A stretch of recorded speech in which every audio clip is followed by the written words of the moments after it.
महाराष्ट्राचा आवाज आपल्या हक्काचा। बदलापूर शहरातील मुदतबाह्य होर्डिंग पालिकेच्या माध्यमातून काढण्यात येत आहे। कल्याण कर्जत महामार्गावरील मोठे होर्डिंग पालिकेच्या माध्यमातून सध्या काढण्यात येत आहे। प्रत्येक महिन्याच्या शेवटच्या आठवड्यात ही कारवाई करण्यात येणार असल्याची माहिती पालिका अधिकाऱ्याने दिली।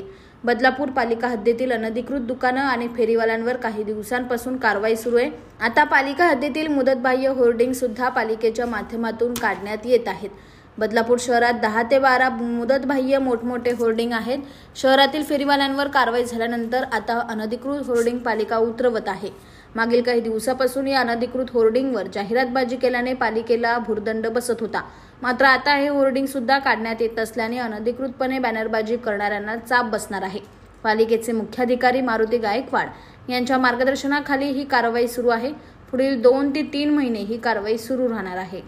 तुमच्या परिसरातील काही घडामोडी किंवा समस्या असतील तर आमच्या वृत्तवाहिनीला संपर्क करा आणि तसेच सतत अपडेट राहण्यासाठी आमच्या वृत्तवाहिनीला सबस्क्राइब करा आणि बेल आयकॉन दाबायला विसरू नका।